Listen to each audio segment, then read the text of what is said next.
সুপ্রিয় দর্শক শ্রোতা মণ্ডলী, আপনারা এই মুহূর্তে আমাদের এই লাইভ প্রোগ্রামটি যে যেখান থেকে দেখছেন এবং পরবর্তী যারা যেখান থেকে দেখবেন সকলকে জানাই আমি আমার প্রাণঢালা অভিনন্দন এবং শুভেচ্ছা। আমাদের জননেত্রী শেখ হাসিনার মিটিং এ গ্রেনেড হামলা হয়েছিল। সেই গ্রেনেড হামলায় 21 জন নিহত এবং শত শত ব্যক্তি আহত হয়েছিলেন, যার মধ্যে আমাদের নেত্রী একটি কান পুরোপুরি অচল হয়ে গেছিল, যে কানে উনি আর এখনো শুনেন না। এই অবস্থায় সেদিন যারা গ্রেনেড হামলা করেছিল তাদের বিচার কার্য হয়েছিল এবং সেই গ্রেনেড হামলার দায়ে তারেক জিয়া সহ আরো অনেকের সাজা হয়েছিল। আর আজ সেই গ্রেনেড হামলাটা, এই ঘটনাটা কেমন যেন উবে গেছে। সেটা মনে হয় যেন গ্রেনেড হামলা হয়নি, 2004 সালের 21 আগস্ট এমন কিছুই হয়নি। যিনি সেদিন এই গ্রেনেড হামলা করিয়েছিলেন মাস্টার মাইন্ড, সে তারেক জিয়া বা তারেক রহমান, তিনি আজ বাংলাদেশের প্রধানমন্ত্রী। ওনার মামলা মোকদ্দমা নয়, কিচ্ছু নেই, সব কিছু হাওয়ার মতন চলে গেছে। এই পরিস্থিতি, আর এই পরিস্থিতির ভেতরেই বাংলাদেশের যে কি অবস্থা চলছে সেটা আপনারা সকলেই জানেন। যে বাংলাদেশের বিভিন্ন দেশের সাথে কূটনৈতিক সম্পর্কের অবস্থা খারাপ, দেশের জঙ্গিবাদীর উত্থান। অলরেডি গত এক মাসে সারা বাংলাদেশের বিভিন্ন জায়গা থেকে 100 জায়গা থেকে প্রায় আপনার শখানিকের মতন বিস্ফোরক উদ্ধার হয়েছে, অনেক জায়গায় বিস্ফোরণ ঘটেছে। এই যখন অবস্থা, জাতিসংঘ একটা রিপোর্ট দিয়েছিল, আপনারা সকলেই জানেন জাতিসংঘের সেই রিপোর্টটির কথা, যে বাংলাদেশে আল কায়দার সেল গঠনের চেষ্টা হচ্ছে। আসলে আল কায়দা তো না, আল কায়দা যখন আল কায়দার শেষ সময়ে এশিয়া এবং পৃথিবীর অন্যান্য দেশে এরা অন্য নামে কার্যক্রম শুরু করেছিল। বাংলাদেশে করেছিল হিজবুত তাহরির, তারপরে আরো কি কি ইসলামিক দলগুলোর নাম দিয়ে তারা বাংলাদেশে এসেছিল এবং ওগুলো এখনো আছে। আর এই যখন অবস্থা, তখন আবার ওয়াশিংটন দূতাবাসে আনসারুল্লাহ বাংলা টিম, আনসারুল্লাহকে ঘিরে চলছে একটা ঘটনা। আনসারুল্লাহ বাংলা টিম মনে হয় যেন ওয়াশিংটন দূতাবাস, বাংলাদেশের দূতাবাস ওয়াশিংটনে, ওনারা আনসারুল্লাহ বাংলা টিমকে নিয়ে খুব উজ্জীবিত। আর এই আনসারুল্লাহ বাংলা টিমই হচ্ছে যে আপনার আল কায়দার শাখা, যেটা বাংলাদেশে আছে। আনসারুল্লাহ বাংলা টিমে এটাই হচ্ছে যে বাংলাদেশে আছে। আর এগুলো নিয়ে, এইসব ঘটনা নিয়ে ওয়াশিংটনও খুব হৈ হৈ রই রই চলছে। এবং আপনারা জানেন যে US department of state of country reports terrorism 2023 Bangladesh, এই আনসারুল্লাহ বাংলা টিমকে তারা একটি অবৈধ সংগঠন, সন্ত্রাসী সংগঠন হিসেবে চিহ্নিত করেছেন। সেম কাজটা আবার ব্রিটেনেও করেছেন, লন্ডনেও করেছেন। এই অবস্থায় বাংলাদেশের আমাদের যে মন্ত্রী সাহেব আছেন, উনি বলে যাচ্ছেন যে এগুলো সব ভুয়া, এগুলা ওদের মস্তিষ্ক প্রসূত কথাবার্তা। জাতিসংঘের যে রিপোর্টটা বলছে যে বাংলাদেশে আল কায়দা। তো এই জাতিসংঘই যখন আজ থেকে 1.5 বছর আগে ইউনুসের টাকা খেয়ে যখন বলছিল যে 800 জন মারা গেছে এই আন্দোলনে, তখন এটা বৈধ ছিল। আবার এখন যখন জাতিসংঘকে বলা হচ্ছে যে সেই সব ওই যে মরছে বলছেন আপনারা, তাদের সাক্ষী সবুত গুলো দেন, সেগুলো দিতে রাজি হচ্ছেন না। তো ওনারা ওইদিকে রাজি হন না, ওইদিকে দিবেন না। আবার 800 মারা গেছে এরকম একটা নিউজও ওনারা করলেন, যাতে একটা রিপোর্ট দিলেন, সেইটা বৈধ। সেই বৈধতা ধরে শেখ হাসিনার ফাঁসি, অন্যান্য সকলের ফাঁসি দিতেছে। কিন্তু যখন এই জাতিসংঘ বললো যে বাংলাদেশে আল কায়দার উত্থান হচ্ছে, তখন বলছেন যে এটা উর্বর মস্তিষ্কের চিন্তাধারা, মানে জাতিসংঘের উর্বর মস্তিষ্ক। তো এখন আমি বাংলাদেশ সরকারের কাছে আবেদন জানাই যে ওরা জাতিসংঘকে সরাসরি বহিষ্কার করে দিলে পারে, বা ওই যে জাতিসংঘ তুমি কে, যেমন ইসরায়েল বলছে ওরকম বলতে পারে, কোনো সমস্যা নেই। এদিকে আমাদের রাষ্ট্রপতি তো হয়েছেন আপনার ফখরুল ইসলাম, যার বাবা চোখা ইসলাম, রাজাকার কমান্ডার, 701 নাম্বার রাজাকার পুত্র আবার এসেছেন কোথায়?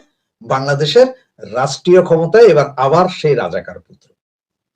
যাক, তারপরে ইউনুসের চেয়ে ভালো হয়তো, আপনি আমি সকলে মনে করতে পারি যে ইউনুসের চেয়ে ভালো, এটা ঠিক। তো এখানে আমি কিছু কমের দিন ধরেই অবক্ষয় হয়েছে, দেখ জেনারেশনটা নষ্ট হয়েছে অনেক দিন ধরে। একসময় আমরা যখন স্কুল কলেজে পড়তাম তখন দেখতাম যে নবীন বরণ, তারপরে বিদায়ী অনুষ্ঠান, বিভিন্ন অনুষ্ঠান হতো, সাংস্কৃতিক অনুষ্ঠান হতো, স্কুলের সাংস্কৃতিক অনুষ্ঠান হতো, এলাকার পাড়ায় পাড়ায় সাংস্কৃতিক অনুষ্ঠান হতো। পাড়ায় পাড়ায় ছোটখাটো সাংস্কৃতিক অনুষ্ঠান এসব। তো ওগুলো বাদ দিয়ে আমরা যেদিন থেকে ওয়াজ মাহফিলের ব্যবস্থা করা শুরু করছি, জঙ্গি উৎপাতের ব্যবস্থা শুরু করছি, যেদিন থেকে আমরা এলাকায় একটা স্কুলের জায়গায় 20টা মাদ্রাসার ব্যবস্থা করছি, সেদিন থেকেই জেনারেশন যাওয়ার পথে পড়ছে। আর এই জেনারেশন যে যাবে সেটা সেদিনই বোঝা গেছে। সুতরাং এখানে আসলে বলার কিছু নাই যে একটা জেনারেশন কালকে নষ্ট হয় নাই, এই জেনারেশন নষ্ট হয়েছে অনেকদিন আগে।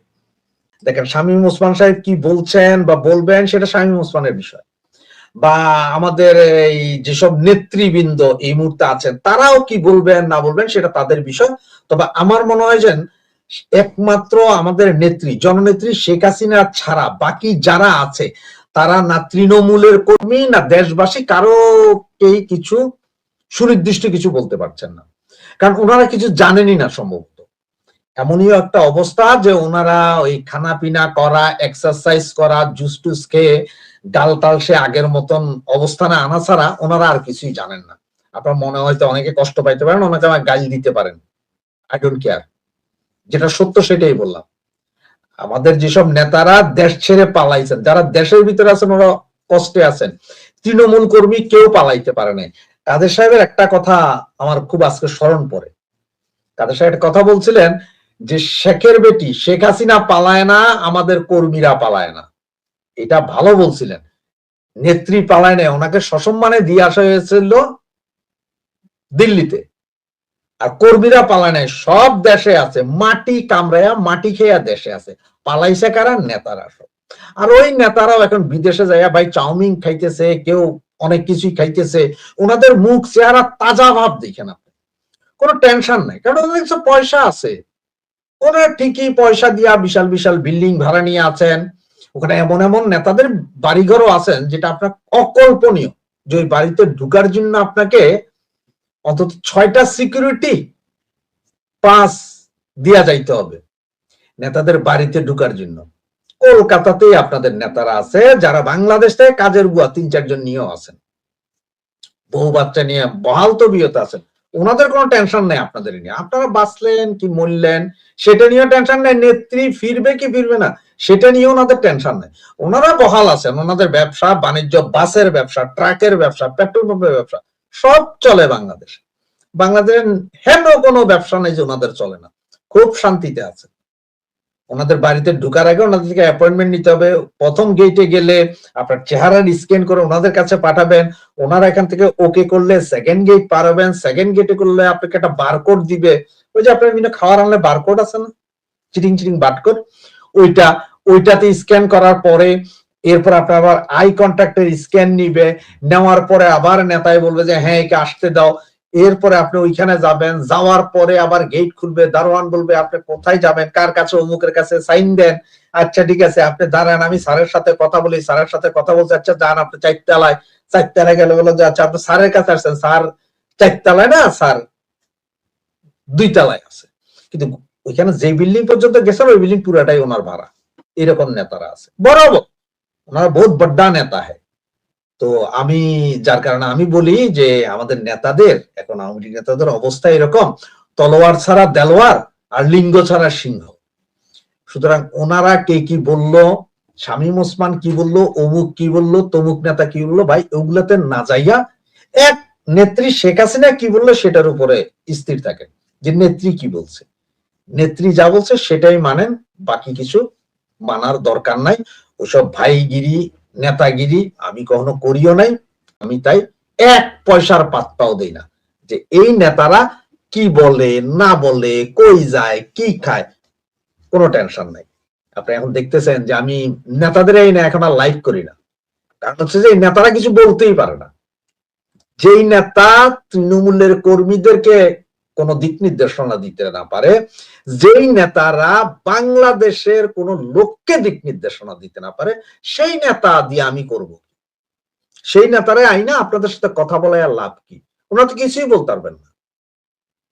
আজকেও যদি আপনার কোন নেতারে দিয়ে আপনি দেখেন, আজকে অনেক ইউটিউব প্রোগ্রাম চলছে, বিভিন্ন নেতা ওখানে কথা বলছে, ওই নেতারা কি কিছু বলতে পারছে?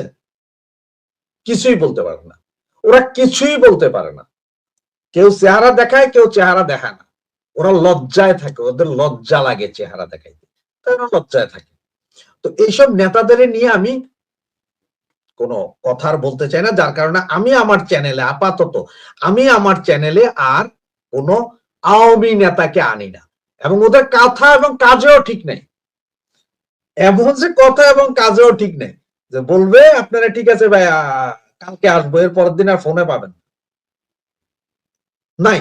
কারণ ওরা মনে করে যে ভাই গেলে এরপরে পাট করে আবার কি জিজ্ঞেস করে বসে, কি কয়, কি উত্তর দিব। তো নেতারা আছেন, নেতাদের তালে ওনাদের সব ঠিক আছে, ওনাদের বাড়িঘর ঠিক আছে, খানা দানা ঠিক আছে, চাকর বাকর ঠিক আছে, এমন কি ওনাদের ঘরের ইন্ডিয়ার কলকাতায়, দিল্লিতে বা দুবাইতে যারা আছেন তাদের ঘরের কাজ করে দেওয়ার জন্য বাংলাদেশের বহু চাটুকার যারা এতদিন দেশে পাঁচ আটছে তারাও সেখানে এখনো পাঁচ আটে, তাদের একটা বাহিনী কন্টিনিউ সব জায়গায় রেডি। ওনারা ওইখান থেকে বসে অনেক কিছু করেন, এগুলারে আমি বলি ভাড়াটিয়া নেতা। এই অবস্থা। সুতরাং এক ভাই জিজ্ঞেস করছেন ফরিদ ভাই কোথায়। ফরিদ ভাই আছেন, তবে ওনার এখানে ইলেকট্রিক্যাল সমস্যার কারণে উনি ঢুকতে পারেননি। উনি আমাকে বলছেন 10 মিনিটের ভেতরে ঢুকবেন। আমি এখনো আবার চেষ্টা করছি যে উনি আসতে পারেন কিনা। তো উনি যদি না আসে তাহলে সেখানে সেটা হচ্ছে যে আপনার ইলেকট্রিসিটির কারণে। আমি আপনাদের কমেন্টস গুলো একটা একটা করে পড়ছি। বাস্তব কথা ভাই, তারেক ভারতে যাবে এই নিউজ শুনলাম। না ভাই, আমার মনে হয় না তারেক রহমান এই মুহূর্তে ভারতে যাবে। তবে তারেক রহমানের যে পররাষ্ট্র উপদেষ্টা আছে ওনার যে কথা, উনি বললেন যে আপনার ওই যে জাতিসংঘের মিটিং এর আগে পরে যেতে পারেন। আসলে কখন কিভাবে যাবেন সেটা এখন তারেক রহমানের সিদ্ধান্ত, উনি চেষ্টা করবেন যাবেন। আর ভারত তো বারবারই বলছে যে আসার জন্য, তবে পক্ষ বিপক্ষ ভারত কেন এত বেশি আসতে বলছেন বা ভারত কেন এত উদ্গ্রীব তারেককে নেওয়ার জন্য, সেটা পিছনে একটাই কারণ হচ্ছে সিকিউরিটি রিজন।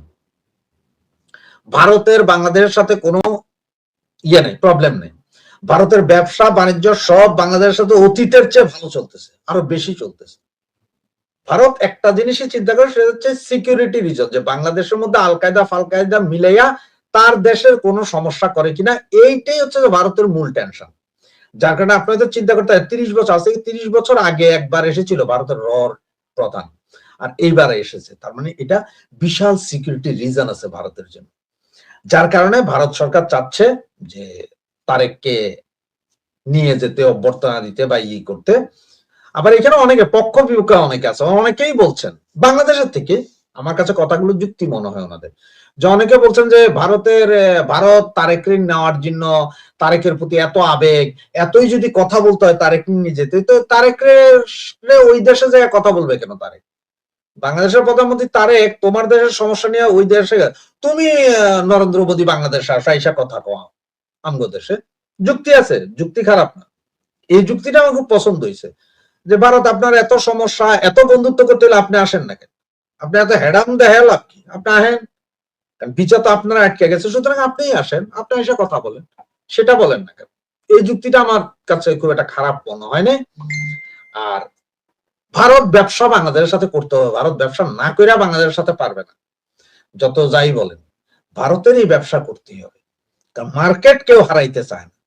ঘটনা হচ্ছে যে অবস্থাটা কেমন জানেন, যে আপনি বাজারে একটা দোকান দিছেন, এখন দোকান দেওয়ার পরে এক লোকের সাথে আপনার বড়, ওরে দেখলেই আপনার শরীর জ্বলে, মানে তার সাথে আপনার কথাই কর না, শরীর জ্বলে, দেখলেই মারামারি হয়। কিন্তু তার পোলাইয়া যদি প্রতিদিন 300 টাকার মাল আপনার দোকান থেকে কিনে, আপনি কোন যে তোর কাছে বেচুন না, আপনি ঠিকই বেচবেন, কারণ এটা ব্যবসা।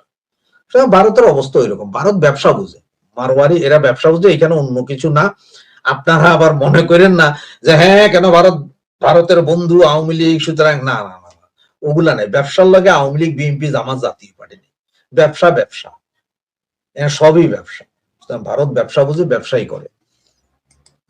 এক ভাই লিখছেন, রাশেদ ভাই ধর্মীয় সন্ত্রাসী প্রচারের জন্য শেখ হাসিনা কি দোষী না? এত ওয়াজ মাহফিল হতো, এই ওয়াজ মাহফিল গুলো কি ধর্মীয় সন্ত্রাস না? দেখেন, শেখ হাসিনা দোষী না, দোষী আপনার ভাইয়েরা। ওই যেসব ভাইয়েরা যাইয়া ওখানে সভাপতি হইতো, মসজিদ কমিটির সভাপতি হইতো, অমুক কমিটির সভাপতি হইতো। আনছে কারা? গত 15 বছরে বড় বড় মাহফিল সব আওয়ামী লীগ নেতারা বইয়া বইয়া এই কাম করতো। ওরাই দোষী, শেখ হাসিনা না। সবকিছুতে শেখ হাসিনার দোষ দিয়েন না। দোষী ওই নেতারা যাদেরকে আপনারা ভাইয়া আপনি এগিয়ে চলেন, আমরা আছি আপনার পিছে, তোমার পিছে করতেন, তারাই দোষী। যেসব দেশ মুসলমান সংখ্যাগরিষ্ঠ সেখানে রাজনীতি ভোট পাওয়ার উদ্দেশ্যে ধর্মভিত্তিক রাজনীতিবিদদের উত্থান ঘটে, কারণ এর মাধ্যমে সহজে ভোট পাওয়া যায়। এটা অশিক্ষিত দেশগুলোতে হয়। অশিক্ষিত দেশগুলো বলতে বাংলাদেশ, ভারত, পাকিস্তান, এগুলাতে এটা হয়। এটার কোনো ইয়ে নাই। আরেক ভাই লিখছেন জয় বাংলা, জয় বঙ্গবন্ধু, জয় শেখ হাসিনা। অনেক ধন্যবাদ, শুভেচ্ছা রইল রাশেদ ভাই। ধন্যবাদ ভাই আপনাকেও। আরেকজন লিখছেন আওয়ামী লীগের ক্ষমতায় অন্যতম কারণ তোষণ নীতি। তোষণ নীতির মাধ্যমে হয়তো সাময়িকভাবে শাসন। তোষণ নীতি এখনো চলছে, এখনো আপনাদের নেতাদের গ্রুপিং চলছে। আমি যদি কথা বলি, আমি যদি বলতে চাই কয়েক ঘন্টা বলতে পারবো, একদম প্রতিটা নেতার নাম ধরে ধরে বলতে পারবো কারা কারা এখনো কোন কোন গ্রুপে বিভক্ত, কারা কারা কোন কোন গ্রুপে বিভক্ত, নেতারা কার কি সমস্যা সব বলতে পারবো বিস্তারিত। কল্পনাও করতে পারবেন না। এখনো আছে, এখনো এখনো এই স্টিল নাও এদের চরিত্র চেঞ্জ হয়নি। কারণ এদের সবার কথা হচ্ছে যে কে কি হইলো না হইলো তাদের নেতৃত্ব ধরে রাখতে হবে। কিন্তু এই যতগুলো নেতা পলাতক এই মুহূর্তে, কলকাতাতে যতগুলো নেতা আছে, যে বড্ডা বড্ডা নেতা, নোয়াখালীর ভাষায় কই, একটু ফেনীর ভাষা বা নোয়াখালীর ভাষা, সরি ভাই আপনারা মাইন্ড করেন না, যে বড্ডা বড্ডা নেতারা আছে না, বড্ডা বাইচা বড্ডা নেতারা, এতারা 5 জন লোক দিয়ে মিছিল করাইতে পারবো না। এগুলো বাংলাদেশের বিভিন্ন অঞ্চল থেকে, গ্রাম থেকে উঠটা ঢাকা শহর আইয়া এমপি হইছেন দয়ায় 2024-এ দয়ার এমপি। ওরা ঢাকা শহরে একটা মিছিল করাইতে পারবো না, একটা মানববন্ধন করাইতে পারবো, কিন্তু ওনারা বহুত বড্ডা বড্ডা নেতা, এত বড় নেতা। ওই যে লিঙ্গ ছাড়া সিংহ সব, তলোয়ার ছাড়া দেলোয়ার। গ্রুপিং করতেছে বৈশা বৈশা, সকালে এক গ্রুপ, বিকালে এক গ্রুপ, দুপুরে এক গ্রুপ। বহু কিছু আছে, অনেক অনেক কিছু। অল্প দিন, বেশি দিন নাই, আপনাদের টেনশন করতে হবে না। অল্প দিনে নাম, ছবি, ভিডিও সহ, নাম, ছবি এবং ভিডিও সহ অন লাইভে প্রচার করব আওয়ামী লীগের এসব নেতাগুলো অবস্থা। কারণ হচ্ছে যে এরাই দল খাইছে, কর্মী খাইছে, সবকিছু এরাই খাইছে। আরেকবার লিখলেন বাংলাদেশের জনগণ ভারত বিরোধিতা কেন? তারেক রহমানকে না ডাকলে চলে, ব্যবসা না করে অন্য কোনো দেশের সাথে ব্যবসা প্রতিষ্ঠা করলেই চলে। আমি আপনাদেরকে আগেই বলছি, ভারতের ব্যবসা করে চলতেছে। বাংলাদেশের না লাগলে বাংলাদেশ আনবে না, অসুবিধা কি আছে? বাংলাদেশ না আনুক না, বাংলাদেশে মানা করছে? বাংলাদেশে কি ধরে রাখছে, পায়ে ধরে রাখছে ভাই আমাদের থেকে নিও? বাংলাদেশের না লাগলে বাংলাদেশ নিবে না। আমার এক ভাই লিখলেন বিদেশে আরাম আয়েসে জীবনযাপন করছে যারা, তারা দেশে ফিরে প্রচুর কেলানি খাবে এবার। না ভাই, আপনার এই কথাটা আমি মানতে পারলাম না, কারণ বিদেশে বসে যারা এইসব গ্রুপিং করতেছে, দলের ক্ষতি করতেছে, এরা কেলানি খাবে না। এরা ঠিক আসার 15 দিন আগে অলরেডি ছাড়া শুরু করছে। আপনার আমার মতন আরো তৃণমূলের কর্মীটির যা আছে, কাউরে 500, কাউরে 200, কাউরে 20 টাকা, কাউরে সিঙ্গারা, কাউরে সমোসা খাওয়াইয়া তারা তাদের নেতৃত্ব ঠিকই রাখবে। তাদের আপনারা কেলানি দিতে পারবেন না, এটা ভুল কথা। এটা অতীতেও দিতে পারেন নাই, এখনো দিতে পারবেন না। কারণ হচ্ছে যে আপনারা কেলানি দেওয়ার মতন সক্ষমতা আপনাদের নেই। কেলানি দেওয়ার মতো সক্ষমতা একমাত্র বিএনপির আছে। বিএনপির পোলাপাইন ওই জায়গায় নেতা লুঙ্গি খুইল পিড়াইছে বিএনপির নেতাদের। এটা আপনি একটু খেয়াল করেন, অতীত ঘাইটা দেখেন, অতীত ঘাইটা দেখেন। আপনারা পারবেন না, দুঃখিত, আমি মনে কষ্ট পাইতে পারেন। আর আসলে আপনার কথাগুলো ভালো লাগে, তবে আমাদের ময়মনসিংহ গাফারগাঁওয়ের এমপি সাহেবের ব্যাপারে কিছু বলেন।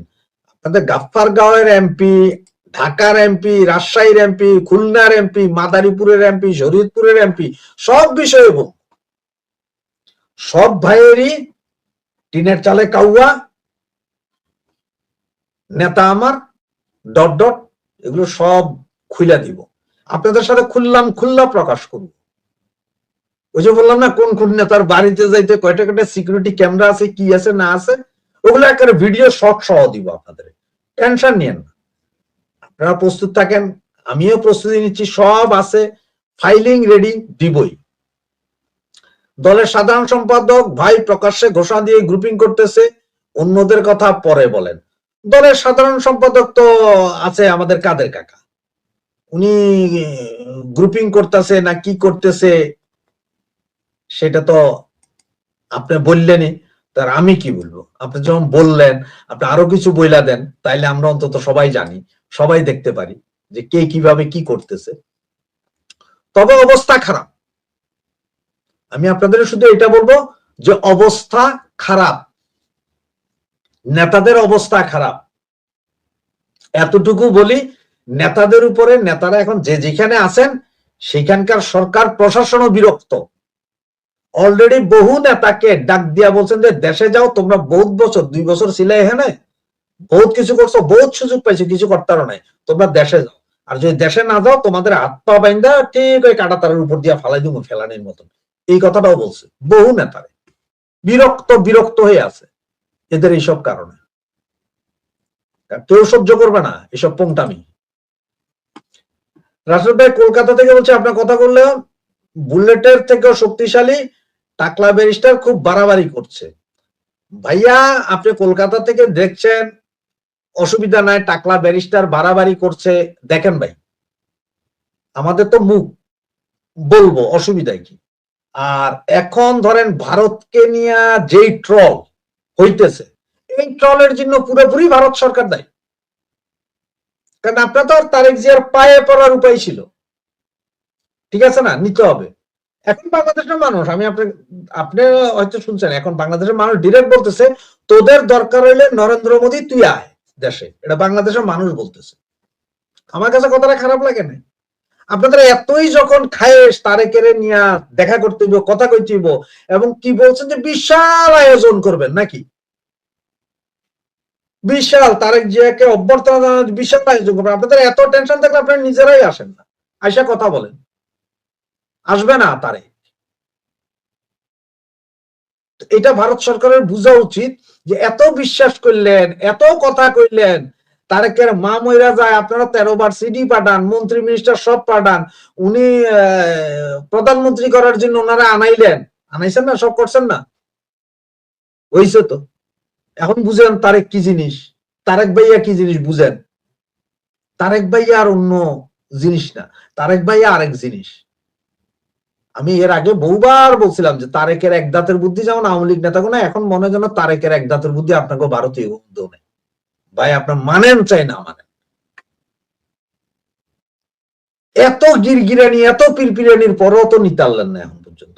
এখন এ যা কইতেছে তাই মানতেছেন, ব্যবসার জন্য যা ইচ্ছা তা বললো, আপনার কিচ্ছুই করার নাই। রাশেদ হায়দার টাইটেল দিয়েছে কি, আর বলছে কি ইউটিউব ভিউ এর ব্যবসা বন্ধ করেন, বট বাহিনী মজা পাচ্ছে, দলের তৃণমূল কর্মীদের বিভ্রান্ত করবেন না। ম্যানিপুলেটেড জেএনজি, আপনার আমি টাইটেল দিয়েছি কি আর বলছে কি ইউটিউব ভিউ ব্যবসা, ভাই আপনি না থাকলেও সমস্যা নাই, তা আপনি চলে যান। আমি ভিউ ব্যবসা করার জন্য বসি নাই, ইউটিউবে পয়সা কামানোর জন্য বসি নাই, নাকি আপনাদের সরাসরি দালালি করার জন্য বইছি। তৃণমূল কর্মীদের বিভ্রান্ত মানে কি? আপনি কোন নেতার পাশ আটেন ওইটা বলেন আগে, কোন নেতার পাশ আটেন। আমার কথাগুলো শুনতে খারাপ লাগে, মূলত আপনি নেতার পাচাটা দালাল, তাই আমার কথা শুনতে খারাপ লাগে। ওই পাচাটা বন্ধ করেন, আর আপনার নেতার নাম বলেন, এরপরে দেখেন নেতার ফিরিস্তি দিয়া দিতেছি, এরপরে বুঝবেন। ফালতু কথা বলার আগে চিন্তা করেন। তৃণমূল কর্মীরা, আপনাদের তৃণমূল কর্মীরা আছে বিদায় এখনো আপনার মতন এই জঙ্গি এখানে এইসব মুখ না দেখা কথা কইতে পারতেছেন। আপনি নিজেই একটা বট। আপনার তৃণমূল কর্মী 2 বছর ধরে কষ্টে আছে, আর আপনার নেতারা এখানে কি কি পান করিতেছে, ভিডিও দুমো, অত 50 নেতার ভিডিও দিতে পারবো। ওনারা কোথায় কত টাকার খানা খাইতেছেন, কত টাকা পেমেন্ট করতেছেন, বউয়ে কতটা শাড়ি কিনতেছে, আর কোথায় কোথায় আবার টিকটক করতেছে এইটি সহ দিতাম। এই জন্য কই যে সবসময় চিন্তা করেন যে কি হয়েছে।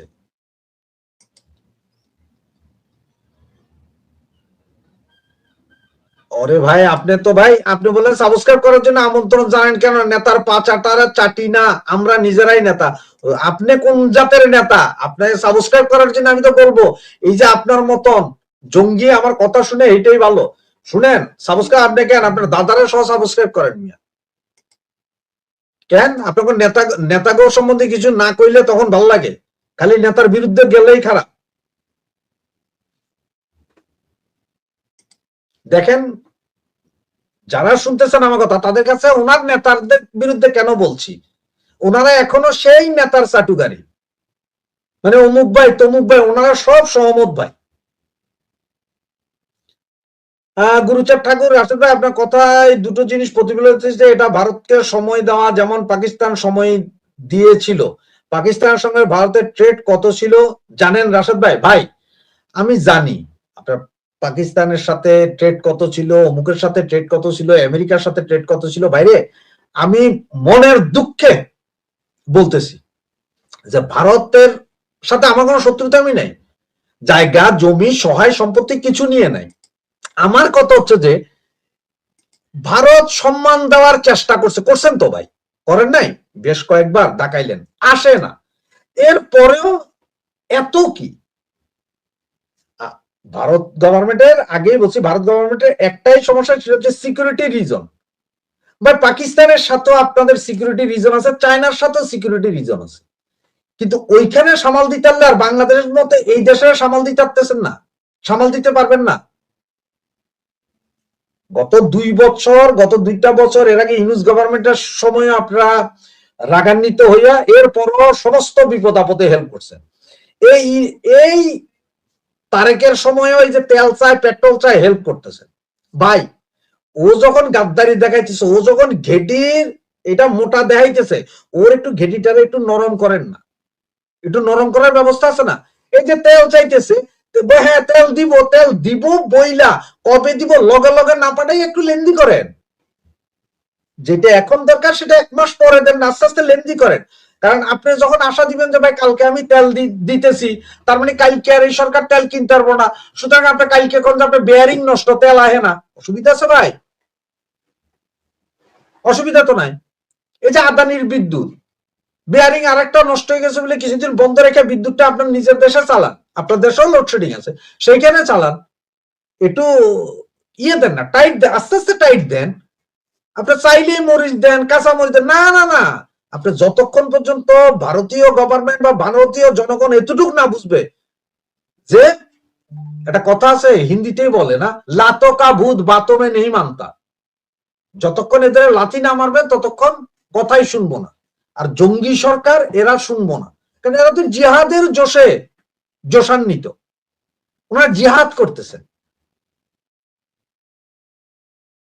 তো এই জন্যই বলছি ভাই, অন্য আর কিছু না।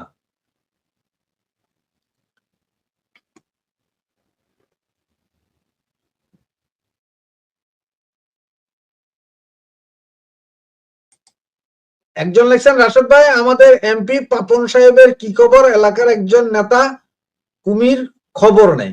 ভাই খালি পাপন কেন, পাপন ছাপন গাপন নাপন সবারই একই অবস্থা, অবস্থা সবারই এক, কারো অবস্থাই ভালো না, সবার অবস্থা একই।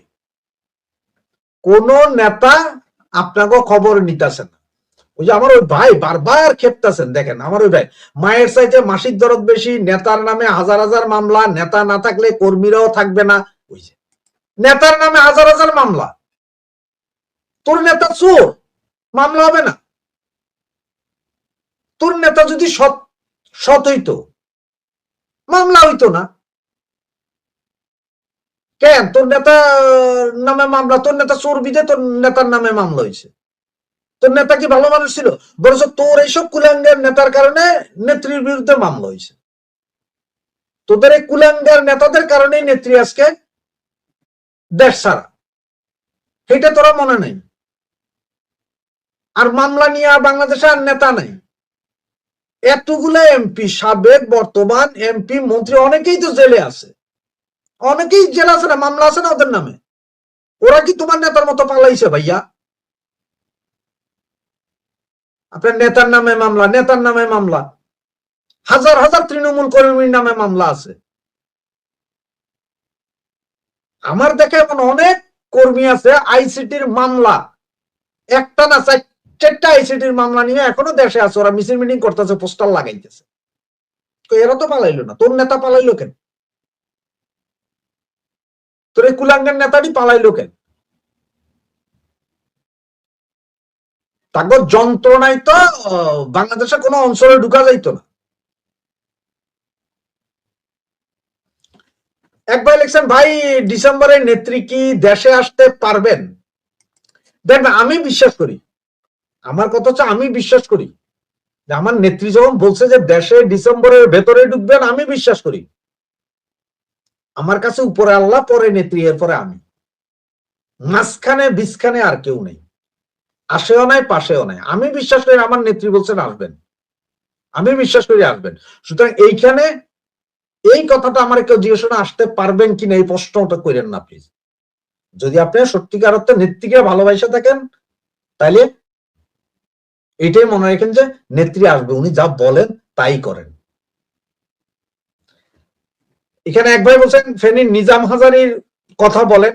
ভাই আপনাদের তো বললাম একটু ওয়েট করেন, সবার ভিডিও ফুটেজ সহ কে কোন নেতা কি করে সব সচিত্র প্রতিবেদন দিব, এবং এইটা চলবে একেবারে সরাসরি 22 দিন, প্রতিদিন 2 ঘন্টার করে লাইভ প্রোগ্রাম চলবে। এগুলা দেখাবো, সব ফটো ভিডিও সহ দেখাবো, কে কি করে বেড়াচ্ছেন, কে কোথায় যায় কোথায় নাচতেছেন, কি খাইতেছেন, কোথায় যায় বেলি ড্যান্স দেখতেছেন, এটি সব জানাবো আপনাদের। তো ধন্যবাদ ভাইজান।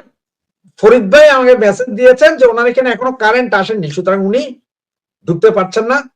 আজকের প্রোগ্রামটা যেহেতু উনি ঢুকতে পারেননি, প্রোগ্রামটা আরেকদিন হবে ওনার, সেই দিনই আমরা ওনার সাথে আবার দেখা হবে। তো আজকে পর্যন্ত আমি আপনাদের কাছ থেকে এই মুহূর্তে এখান থেকে বিদায় নিচ্ছি, দেখা যাক কি হয়। তবে আপনাদের কাছে সকলের কাছে করজোরে একটা অনুরোধ, এই নেতার পা নাচাইটা, নেতা মেতা বাদ দেন, এক নেত্রীর এক দেশ, শেখ হাসিনার বাংলাদেশ, শেখ হাসিনারই নেতা মানেন, শেখ হাসিনা ছাড়া আর কোন নেতার কথাই শোনার দরকার নেই। যেই নেতা যেখানে কথা কয় সেই নেতার সেই চ্যানেল বাদ দিবেন, চ্যানেলই বাদ দিবেন, কোন নেতারে দরকার নেই, সেই চ্যানেলই বাদ দিবেন। আরেক ভাই লিখছেন আরেক নেতার কথা যে কেমন কেমন, মানে কি টাইমিং নাই, টাইম দিয়ে টাইমে আইতে পারে না, মিছা কথা কয়। তো ধন্যবাদ ভাইজান আপনাদের সকলকে এতক্ষণ আমার কথা শোনার জন্য। যদি আমার কথায় আপনারা মনে কষ্ট পেয়ে থাকেন, আমি দুঃখ প্রকাশ করছি, যে অনেক কথা তো খারাপ লাগতে পারে, তবে যতটুকু আমার কাছে সত্য মনে হয়েছে, বা যতটুকু আমার কাছে মনে হয়েছে যে এটাই ঠিক, সেটুকুই আপনাদের বললাম। এর বাইরে আসলে আমার কিছু বলারও নাই। যেমন এক ভাই লিখছেন ভাই ভারতের মতিগতি কিছু বুঝতেছি না, আমাদের কর্মকাণ্ড দেখে বিএনপির নেতাকর্মীরা লাফালাফি শুরু করে দিছে, এটা বলতেছে যে তারেকের কৌশলে ভারতে নেত্রীকেও নাকি প্রত্যাপন করবে, কি হবে বুঝতেছি না। ভাই আপনাদের একটা গ্যারান্টেড কথা বলি, ভারত জননেত্রী শেখ হাসিনা বা বঙ্গবন্ধু পরিবার, বঙ্গবন্ধুর রক্তের সাথে যাদের সম্পর্ক আছে, সরাসরি ডিএনএ তো বঙ্গবন্ধু, শেখ হাসিনা, শেখ রেহানা, পুতুল, জয়, মানে সরাসরি যারা মামতো ভাই, খালতো ভাই, ফুতো ভাই, সবাই ডাইকা বলছে হাত ঠ্যাং বাইন্দা দিয়া তোদের ছুঁড়া ফালামো কোথায়? বাংলাদেশে। বহু বাড়াবাড়ি সহ্য করছি তোদের, এটা ভারত সরকারের কথা। যে শেখ হাসিনা, শেখ রেহানা, জয়, পুতুল, ওনাদেরকে ছাড়া ওনারা রাষ্ট্রীয় মর্যাদায় আছেন, আমৃত্যু ওখানে থাকবেন, ভারত সরকার না ভারতের জনগণেরও কোনো সমস্যা নাই। তারাও বলছে যে ওনারা আমাদের দেশে রাষ্ট্রীয় রাজকীয় হালে থাকবেন, কিন্তু বাকি আওয়ামী লীগ নেতারা যারা আছে তাদের আর কোনো চান্স দিবে না, সবগুলারে খুব দ্রুত দেখবেন খালে বিলে নদী নালা দিয়া পার হইয়া ঢুকতে হবে বাংলাদেশে, এতটুকুই। আপনারা তো মহা আনন্দে রয়েছেন। সন্ত্রাসবাদী, মৌলবাদী এদের নিয়ে মহা আনন্দে রয়েছেন। এদিকে চুপিসারে যে মার্কিন স্যাংশন আপনাদের দিকে ধেয়ে আসছে, সে খবর কি রাখছেন? সে খবর রাখছেন না। আজকের খবর শুনুন, আমি আস্তে আস্তে আপনাদেরকে বলি। আমেরিকা কি ইঙ্গিত দিচ্ছে এবং ভারত কি বলেছিল। ভারত শুরু থেকেই একটা কথা বলেছিল, আমি বারবার আপনাদেরকে বলেছিলাম যে আপনারা এই সমস্যার সৃষ্টি করেছেন, আপনারাই এর উদ্ধার করবেন, আর নইলে পরে আমাদের উপর ছেড়ে দিন, আমরা আমাদের মতো কাজ করে নেব।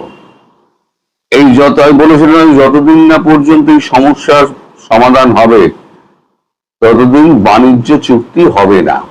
এবার বাণিজ্য চুক্তি সম্পর্কে মার্কো রুবিও, সার্জিও গোর কি বলছেন শুনুন। আমাদের এখানে হিন্দুস্তান টাইমস লিখেছে, যুক্তরাষ্ট্র ভারত বাণিজ্য চুক্তি প্রায় চূড়ান্ত, অক্টোবরে ভারত সফরে যাচ্ছেন মার্কো রুবিও, সার্জিও গোর বলছেন। টাইমস অফ ইন্ডিয়াটা দেখে নিতে পারেন। বিশ্বমঞ্চ নির্ধারণ করবে ভারত মার্কিন সম্পর্ক, আসছে বাণিজ্য চুক্তি, সার্জিও গোর। কবে লিখছে? 23 তারিখে, আজকে। নয়াদিল্লি, প্রধানমন্ত্রী নরেন্দ্র মোদী এবং রাষ্ট্রপতি ডোনাল্ড ট্রাম্পের মধ্যে বিশ্বাস ও বন্ধুত্বের উপর ভারত মার্কিন সম্পর্ক প্রতিষ্ঠিত, বলেছেন ভারতের নিযুক্ত মার্কিন রাষ্ট্রদূত সার্জিও গোর। ক্রমবর্ধমান বাণিজ্য পরিসংখ্যানের দিকে ইঙ্গিত করে রাষ্ট্রদূত আরো বলেন যে আলোচনাধীন দ্বিপাক্ষিক বাণিজ্য চুক্তিটি এগিয়ে চলেছে। কেন আটকে ছিল সেটাও উনি বলেছেন এখানে। সংখ্যা কখনো মিথ্যা বলে না, আমাদের সম্পর্কে গতিপথের দিকে তাকালে শুধু সংখ্যাগুলোই দেখুন। যেমন 15 বছর আগে আমাদের দ্বিপাক্ষিক বাণিজ্য ছিল $20 বিলিয়ন, আজ তা $240 বিলিয়ন। এটি ক্রমাগত বেড়েই চলেছে। দুই নেতা আগামী কয়েক বছরের মধ্যে $500 বিলিয়ন একটি উচ্চাভিলাষী লক্ষ্য নির্ধারণ করেছেন। ইটি ওয়ার্ল্ড লিডার্স ফোরামে ভাষণ দিতে গিয়ে গোর বলেন, আসলে আমার এখানে আসার 1 মাসের মধ্যেই এক পর্যায়ে আমরা ঘোষণা করেছিলাম আমাদের একটি চুক্তি হয়েছে। সুপ্রিম কোর্ট সেই চুক্তির বড় একটা অংশ বাতিল করে দেয়, তাই আমরা সেই চুক্তির কিছু অংশ নতুন করে সাজাচ্ছি।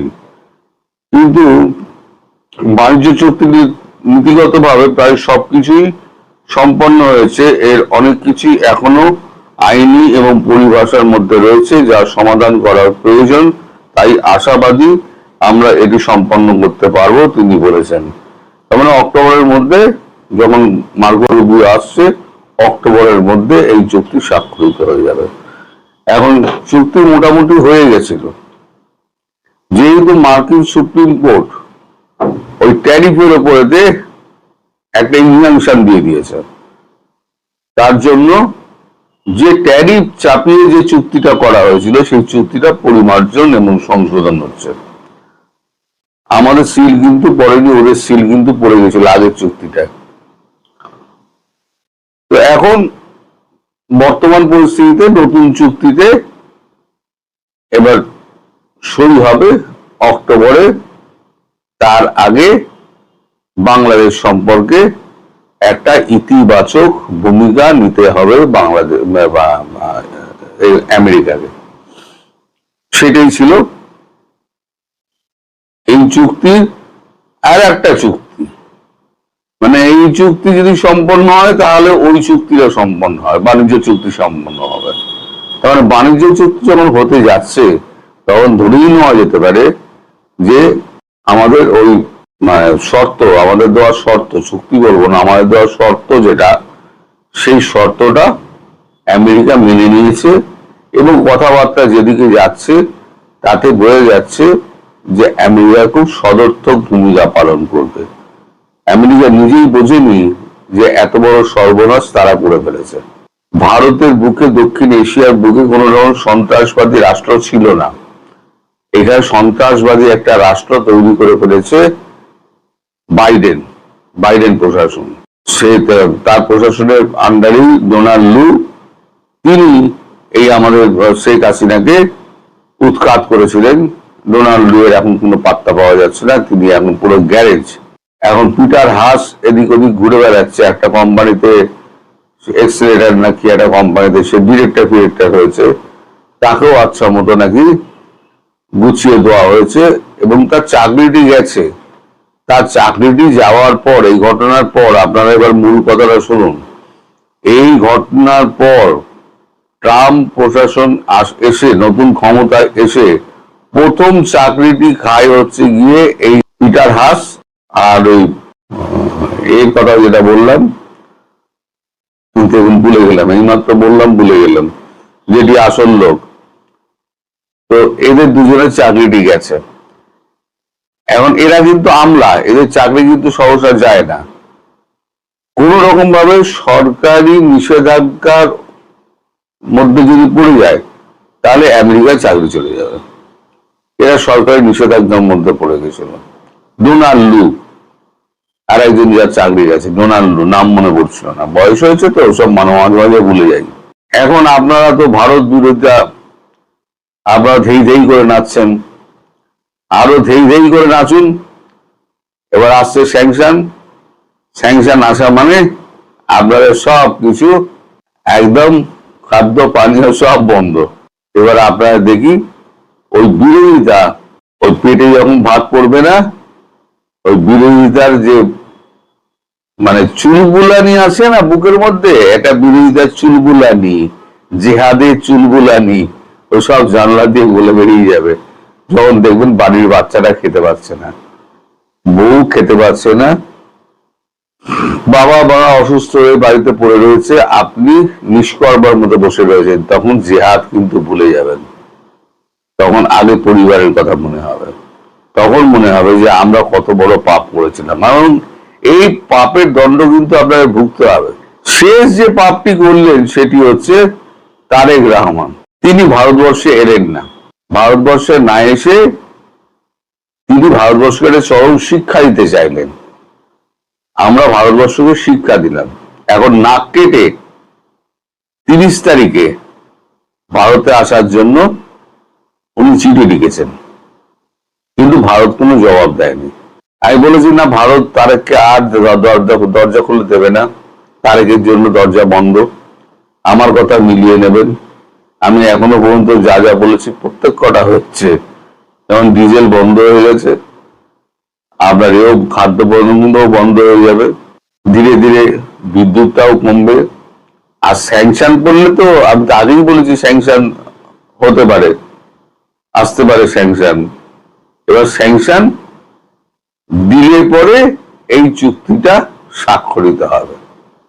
অর্থাৎ চোখে চোখ রেখে কথা বলা, সম্মানের সঙ্গে কথা বলা যায়, দুই পক্ষের সঙ্গে সম্মানের সঙ্গে কথা বলা যায়, সেটা কূটনৈতিক পর্যায়ে। আপনি কূটনৈতিক কথাবার্তা আপনি এতে সাংবাদিক সম্মেলনে বলে সেটাকে আবার ফেসবুকে ছেড়ে দেবেন, পৃথিবীর কোন দেশ এটা করে না। আর কি সব ভাষা, এবার ভাষা না সব আপনাদের গিলতে হবে।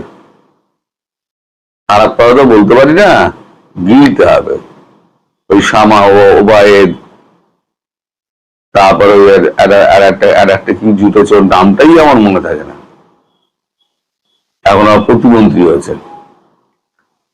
একটা মন্ত্রিসভার 54টা মন্ত্রী, তারপরে প্রতিমন্ত্রী, তার উপদেষ্টা, সব মিলিয়ে একটা মাথা ভারী প্রশাসন। এদিকে দেশে বিদ্যুৎ নেই, খাদ্য নেই, তারপরে গ্যাসের সংকট, সাধারণ মানুষ না খেতে পেয়ে মরে যাচ্ছে কর্মহীনতার জন্য। সরকারের হুঁশ আছে?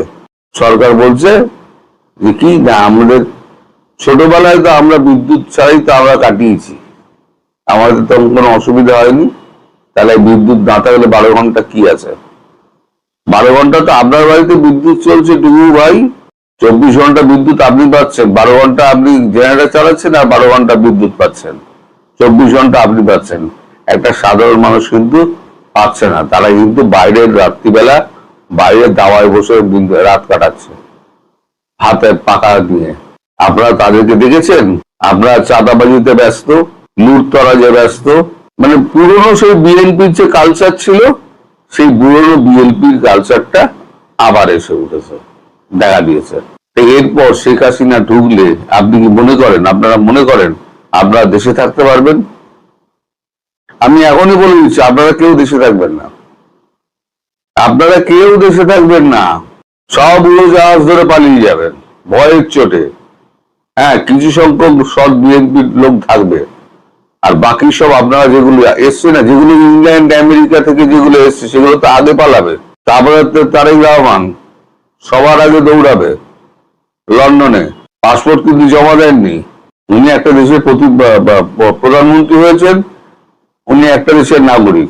একজন পররাষ্ট্রমন্ত্রী, তিনি মার্কিন নাগরিক, তিনি এসে এখানকার পররাষ্ট্রমন্ত্রী হয়েছেন। অদ্ভুত দেশ চলছে, না ভগায় চালায় দেশ, আপনারা চালাচ্ছে ভগা। মার্কিন স্যাংশন বললে পরে তারপরে কি হবে, এবারে তো আপনার দম ছোড়ার অবস্থা হবে। আপনারা এখন ওয়েট করতে থাকুন, ঠিক সময় আপনারা খবর পেয়ে যাবেন যে কি ধরনের স্যাংশন কত দিনের জন্য আসছে, এবং তখন আপনারা কি করবেন, কোথাও থেকে মাল পাবেন না। আমার সাধারণ মানুষের জন্য কষ্ট হচ্ছে, তারা একেই তো একবেলা খেয়ে আছে, তখন দুবেলা না খেয়ে থাকতে হবে। আর আপনাদের কপালেও কিন্তু কোরমা মাটন জুটবে না, কারণ কোরমা মাটনের দোকানিও কিন্তু বন্ধ করে দেবে, তার কিন্তু বিক্রি করতে হবে না। আপনার মতো একটা দুটো খদ্দের দিয়ে তার চলবে না। সুতরাং আপনারা যে খেতে পাবেন, এই মন্ত্রী পরিষদ বর্গ যে খেতে পাবেন, সে অবস্থা কিন্তু আপনারা ভুলে যান। সবাই ভালো থাকবেন, সুস্থ থাকবেন, সাবধানে থাকবেন।